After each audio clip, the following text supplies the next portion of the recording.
बलिया के रसडा railway station पर मंडल के प्रबंधक आशीष जैन के निरीक्षण के दौरान व्यापारी कल्याण समिति के संरक्षक सुरेश चंद्र जायसवाल और भाजपा नेता प्रवीण सिंह व कांग्रेस पार्टी के नेताओं तथा तमाम समाज सेवियों ने उन्हें 3 सूत्रीय मांगों का ज्ञापन सौंपा। समिति ने रसडा स्टेशन पर 4 प्रमुख एक्सप्रेस ट्रेनों के ठहराव, मऊ छपरा पैसेंजर ट्रेन के पुनः संचालन तथा स्टेशन पर पेयजल, प्रतिक्षालय, स्वच्छता और प्रकाश व्यवस्था जैसी यात्री सुविधाओं में सुधार की मांग की। डीआरएम आशीष जैन ने सभी मांगों को गंभीरता से सुनते हुए नियमानुसार आवश्यक कार्यवाही का आश्वासन दिया। समिति का कहना है कि इन मांगों के पूरा होने से रसडा समिति आसपास की लगभग 380 ग्राम सभाओं के हजारों यात्रियों और व्यापारियों को सीधा लाभ मिलेगा। बलिया से विजय कुमार सोनी की रिपोर्ट।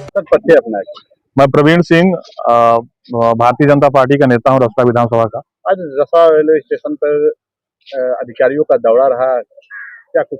जी, हम लोग को भी सूचना मिली कि आज वाराणसी मंडल के डीआरएम महोदय रसडा का निरीक्षण करने के लिए आ रहे हैं। तो यहाँ केवल मैं ही नहीं, जो भी रसडा के प्रति चिंतित रहता है, चाहे वो किसी पार्टी दल का हो, जैसे यहाँ भाजपा के लोग भी हैं, मैं स्वयं हूँ भाजपा का, यहाँ कांग्रेस के लोग भी थे, यहाँ व्यापार मंडल के भी लोग थे, अन्य भी समाज सेवी, जैसे ये बच्चा खड़ा है बगल में, तो ये तमाम लोग आए हुए थे जो रसडा के प्रति चिंतित थे, रसडा की सुविधाओं के लिए चिंतित थे।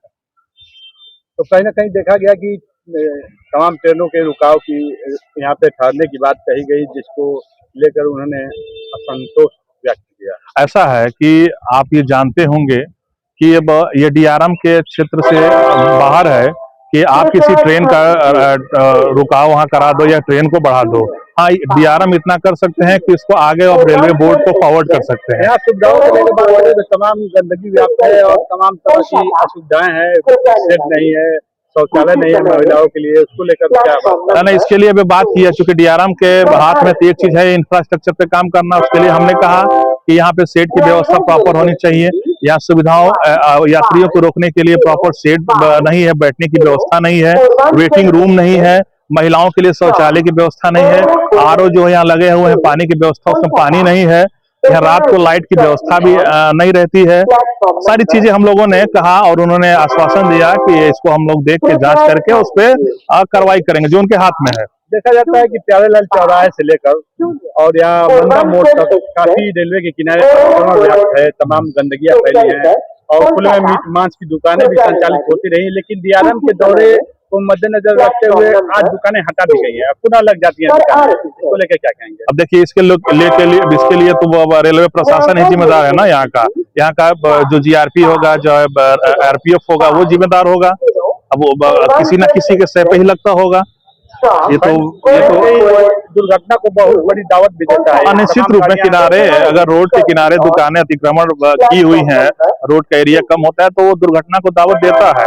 इसको निश्चित रूप में डीआरएम महोदय को संज्ञान में लेना चाहिए और उस पर त्वरित कार्रवाई करनी चाहिए। देखा जाता है कि मंदिर के बाहर शंकर जी का पुराना मंदिर है, इसके 100 मीटर भी दूर नहीं होगा, वहाँ मांस की दुकानें संचालित हो रही है, जिससे हिंदुओं के भावनाओं को काफी ठेस पहुंचती है। तमाम बार शिकायत के बाद भी धमकियां मिलती है शिकायतकर्ताओं को। नहीं, कौन धमकी देगा आपको भाई?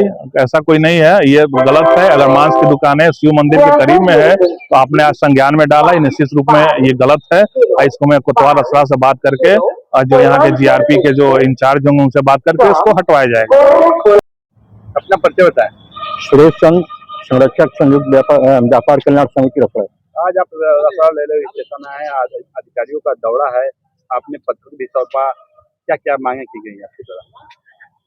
आज डीआरएम पूर्वोत्तर रेलवे वाराणसी का रसडा स्टेशन पर आगमन हुआ, उनका हम लोगों ने स्वागत किया और रसडा स्टेशन पर से गुजरने वाली जो इस रूट से होकर के जाने वाली दूरस्थ ट्रेनें हैं, गोंडा आसनसोल, छपरा मुजफ्फरपुर एक्सप्रेस, गरीब नवाज एक्सप्रेस और अभी नई चलने वाली ट्रेन छपरा आनंद विहार, उसका स्टॉपेज यहाँ नहीं दिया गया है।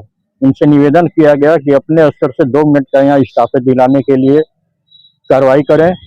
साथ ही यहाँ पर महिलाओं के लिए कोई भी सुविधा नहीं है, उनके लिए शौचालय नहीं है, जो पहले से शौचालय यहाँ पर बने हुए हैं वो सारे गंदगी युक्त हैं, पीने की पानी की व्यवस्था नहीं है, आती शेड नहीं है, जिस पर उन्होंने आश्वासन दिया है कि बहुत जल्द इन सब कार्यों पर अमल किया जाएगा। अभी इन्होंने नापी किया है एक नए टीन शेड के लिए, संभवतः लगता है कि 2-4-5 महीने में एक नई टीन शेड यहाँ के लोगों को मिल जाएगी। लगातार आप रेलवे की समस्याओं को लेकर अधिकारियों से वार्ता करते रहते हैं और पत्र भी सौंपते रहते हैं। क्या लग रहा है कि इनके द्वारा जो आश्वासन दिया है पूर्ण हो पाएगा? देखिए, हमारा काम इनके ऊपर विश्वास करना है। अभी तक का अनुभव ये बताता है कि इनके पूर्ववर्ती जो डीआरएम है या जीएम जो रहे हैं गोरखपुर में, उनके द्वारा जो भी आश्वासन दिया गया वह पूरा नहीं हुआ। आरटीआई से प्राप्त सूचना के अनुसार रसड़ा में स्टेशन पर प्लेटफार्म पूरी तरह से बन करके कंप्लीट है, लेकिन अभी उन्होंने अपने निरीक्षण में भी देखा है कि प्लेटफार्म अधूरे निर्मित है। अभी बजरी डाली जा रही है, पानी की सप्लाई नहीं है। इस प्रकार से बराबर आरटीआई के तहत भी झूठी सूचनाएं प्राप्त की जा रही हैं, लेकिन हमारा काम इनके ऊपर विश्वास करना है। वो अधिकारी चले गए, अब ये नए आए हैं, इनके ऊपर हमको भरोसा है कि ये रेल यात्रियों की सुविधाओं के ऊपर ध्यान देंगे। सूचना मिली कल्ली से विभाग में हड़कंप मचा हुआ है, स्टेशन पे सफाई चारों तरफ देखी जा रही है, उसके बावजूद भी काफी गंदगी है जिसको छिपाया नहीं जा सका है। या तो लोकल प्रशासन जो यहाँ रेलवे अधीक्षक हैं उनकी कमजोरी कही जाएगी।